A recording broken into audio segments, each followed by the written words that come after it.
In this video, we'll show you how to add chapters within your videos, which helps viewers better navigate and enjoy your videos. While scrubbing through a video on your device, chapter titles appear as segments in the scrubber bar and as a title below the thumbnail preview.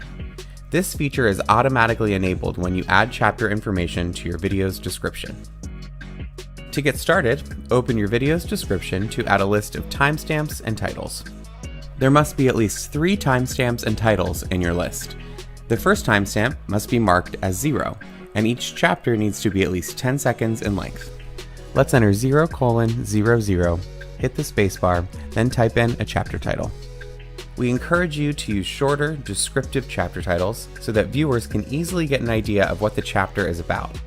On the next line, enter in the timestamp of when your next chapter will start. For example, if it starts at 2 minutes and 31 seconds, enter 2:31, then space, then the name of the chapter. Once you're finished adding in chapters, save your changes. Now when you scrub through your video, you should see your chapters listed. For more information about this feature, check out the link in the description below. Thanks for watching.